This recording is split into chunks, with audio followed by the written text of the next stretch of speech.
자, 이제 다섯 번째, 여섯 번째는요. 과연 메타버스가 발전을 하기 위해서는 무엇이 돼야 되겠습니까? 우리가 느끼고 있는 위험성이죠.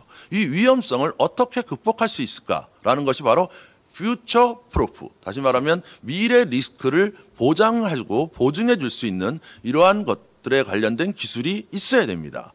자, 그 첫 번째가 앞에 해외 연사께서도 얘기했지만 개인 정보의 보호와 서비스 가치를 어떻게 입증할 거냐. 다시 말하면 개인들의 데이터가 또 개인화된 여러 가지 상황 정보들이 굉장히 많이 나타나게 됩니다. 내가 어떤 것을 좋아하는지 어떤 것을 싫어하는지까지 또 내가 행동하는 특성, 패턴의 특성도 다 나타나게 되죠. 이제까지 우리가 커머스를 하게 되면 이커머스를 하게 되면 거기는 거래 데이터 중심으로 나타나지만 여기에는 나의 표현까지 수반되기 때문에 너무나 많은 개인의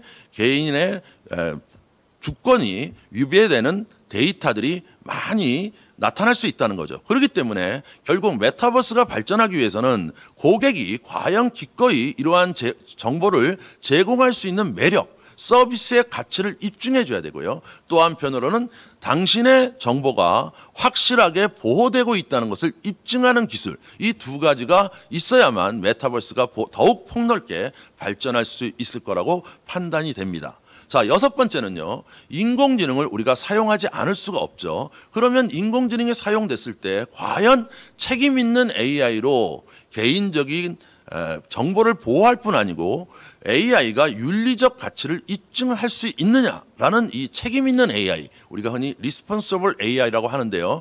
이 것에 관련된 것들이 있어야 됩니다. 다시 말하면 메타버스가 AI와 같이 책임 있게 운영화를 하려고 그러면 바로 AI가 주는 가치, AI가 일으킬 수 있는 위험성, 또 신뢰성, 투명성, 윤리성, 공정성 이런 여러 가지 분야 그리고 각국에마다 따로따로 존재하고 앞으로 발전하게 되는 규정 이런 것들을 어떻게 준수할 것인가라는 것이 굉장히 중요해야 되죠. 거기는 윤리적인 규정과 또 여기에 관련된 인공지능이 활동하게 됐을 때 과연 설명 가능한 투명한 이런 정보 공개 이런 것들이 확실하게 입증이 돼야 되는 거죠. 그래서 이런 부분에 대한 기술들이 많이 발전을 하게 될 거고요. 또 이러한 메타버스가 발전하게 되면 이런 딥페이크와 같은 딥러닝으로 만드는 가짜 현실이 많이 나올 수밖에 없게 되는데 그 딥페이크 기술이 사회의 불안을 만든다든지 아니면 사회에 여러 가지 혼란을 일으킬 수 있는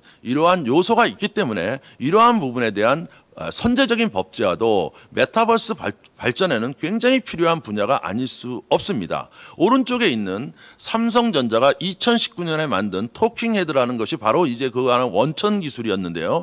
모나리자 사진을 주게 되면 사람이 말을 하게 되면 모나리자가 똑같이 말을 흉내낼 수도 있고요. 또 글자로 쳐주게 되면 그 글자를 말하는 영상으로 바꿔줄 수 있는 이러한 기술들이 아니겠습니까? 바로 우리가 얘기하는 아바타가 존재하고 그 아바타가 내가 어떤 글을 치거나 말을 하게 되면 똑같이 변화를 일으켜주는 기술이 2019년에 우리 삼성전자가 발표를 했고 그 이후에 이 기술들이 발전해서 더 나아가서는 이럴 수도 있는 거죠. Simply, President Trump is a total and complete dipshit. Now, you see, I would never say these things, at least not in a public address. 자, 여기 but 보시는 것처럼 someone else 버락 would. 오바마 대통령이 Someone 트럼프는 아주 like Jordan Peele. 좋지 않은 사람이야라고 말을 하고 This is a 있습니다. dangerous 그러면서 time. 뭐라냐면 이런 얘기는 저는 하지 않습니다. 누가 Moving 합니까? forward, we 바로 need to be 오른쪽에 more 존재하는 vigilant with what we 새로운 trust from 말한 the 사람이 internet. 있는 거죠. 이 말한 It's a time 사람의 when we need to 내용을 rely 그대로 on 똑같이 trusted news 우리 sources. 버락 오바마 대통령이 얘기한처럼 May sound basic, 변환시킬 수 있다는 거죠. but how 그렇기 we 때문에 move forward 이러한 것을 원천적으로 age of information 악용되지 않도록 어떻게 법제화를 할 거냐 이런 것도 앞으로 메타버스가 미래에 리스크 없이 발전하는데 하나의 보증이 되는 기술이라고 또 제도라고 우리가 볼 수가 있습니다. 자, 일곱 번째, 여덟 번째는요. 이제 메타버스가 한층 더 가속화하기 위해서는 다음에 두 가지 기술이 있으면서 함께 발전할 걸로 우리가 판단이 되고 있습니다. 그 첫 번째가 디지털 휴먼입니다.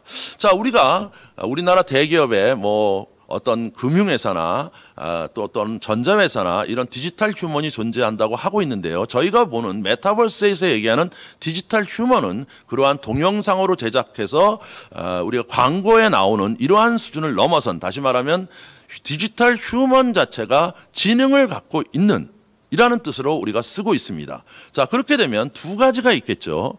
하나는 인간을 디지털 휴먼으로 표시하는 거예요. 이거는 바로 아바타 기술이 되겠습니다. 이 아바타가 움직이는데 인간의 행동을 그대로 인공지능이 변환시켜줘서 실질적으로 가상 공간에서 생동감 있게 움직이게 하는 기술, 이것이 인간의 디지털 휴먼이 되겠습니다.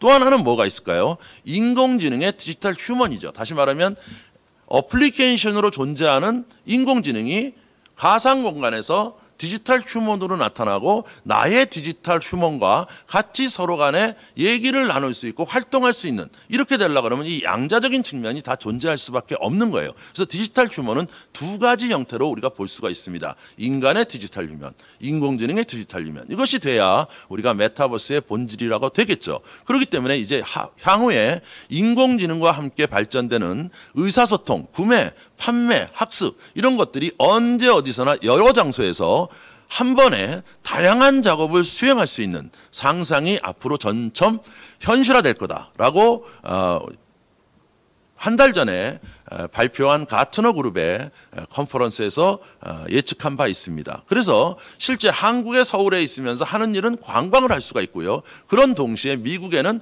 가상으로 존재하면서 쇼핑을 할 수가 있고 재택 사무실에서는 고객을 응대할 수 있는 이러한 여러 가지 기능들을 우리가 바로 인간의 디지털 휴먼, 인공지능의 디지털 휴먼, 이런 것들을 통해서 이루어지게 될 것이라고 생각이 됩니다.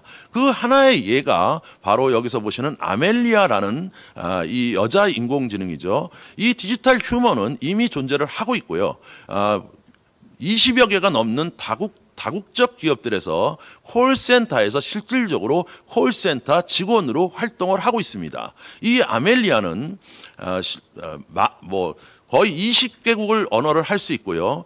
고객의 같이 대화하는 인간의 감정을 전부 인지를 해서 거기에 맞는 표현과 목소리 톤을 바꿀 수 있는 그러한 능력들을 가지고 일을 하고 있습니다. 이러한 디지털 휴먼, 다시 말하면 인간을 도와주는 인공지능의 디지털 휴먼, 이런 것들도 앞으로 더욱 이제 팬데믹 이후에 활성화될 걸로 예상이 되고 있습니다. 사실 콜센터는 1995년 우리나라의 LG전자가 제일 먼저 콜센터를 만들면서 사용을 했거든요. 그래서 이제 한 25년, 30년 가까이 되면서 이제 새로운 이러한 디지털 휴먼이 활동하게 되는 AI 기반의 콘택트 센터로 이렇게 현재 발전하고 있는 것이 하나의 큰 트렌드고, 거기에 메타버스도 같이 함께 부분적으로 적용이 되면서 발전할 걸로 예상이 되고 있습니다.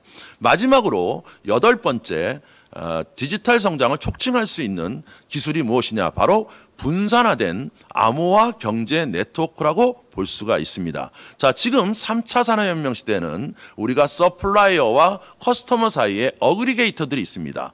우리로 치면 카카오톡도 있고요. 외국으로 치면 아마존이나 그다음에 넷플릭스, 이러한 어그리게이터들이 중간에 존재하게 되고 그 사람들의 힘이 너무나 강하기 때문에 이제 우리는 새롭게 각 사용자가 데이터와 돈을 직접 관리하고 사용하고 나의 개인 정보를 주권을 가지고 움직이게 되고, 그리고 그들이 소유한 것은 공개 기록으로 가져가되 노출되지 않는 블록체인에서 움직이고, 그리고 그것을 가지고 어디든지 가지고 다니면서 이익을 얻을 수 있으면서도 경제 활동을 하면서도 개인의 정보가 노출되지 않는 이러한 분산화된 암호화 경제 네트워크를 우리가 요구하고 있는 거죠. 메타버스를 추구하고 있는 대부분의 선구자들은 결국 어그리게이터가 아닌 분산화된 이러한 토큰 경제를 얘기를 하고 있습니다. 바로 다이렉트 투 아바타 이코노미도 바로 그러한 경우죠. 우리가 게임마다 내 아바타가 존재하는 게 아니고 별도의 나의 아바타와 개인 정보가 존재하고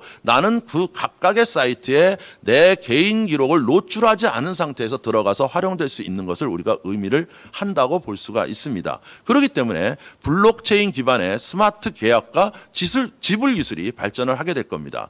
경제 활동과 거래를 위해서 분산으로 신원 인증을 하는 거죠. 하나의 신원 인증이 분산화돼서 나의 신원을 노출시키지 않고 넘나들 수 있는 이러한 인증 방식, 그 다음에 NFT, 스마트 계약, 이런 것들이 블록체인 기술과 함께 암호화 토큰 경제와 지불 기술이 이 메타버스에 함께 발전과 함께 이루어질 것이라고 예측되고 있습니다.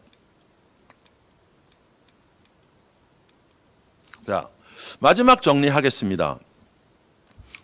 제가 처음에 말씀을 드렸습니다. 우리가 4차 산업혁명은 피지컬 사이버 코넥티드 소사이어티입니다.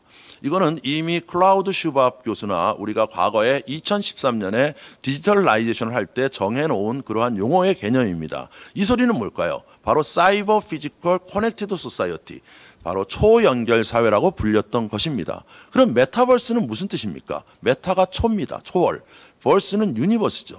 바로 초연결된 사회죠. 우리가 미래학자나 정부가 부를 때는 대상이 사회입니다. 그럴 때는 초연결 사회라고 부를 수가 있고요. 우리가 메타버스 그러면은 우리가 기본적으로 사람에 관련해서 이제까지 불렀습니다. 그런데 이것이 뭐예요? 디지털 트윈과 같은 이제 물체와 같이 혼용되면서 새로운 개념으로 메타버스가 더욱 발전될 걸로 예상이 되고 있고요.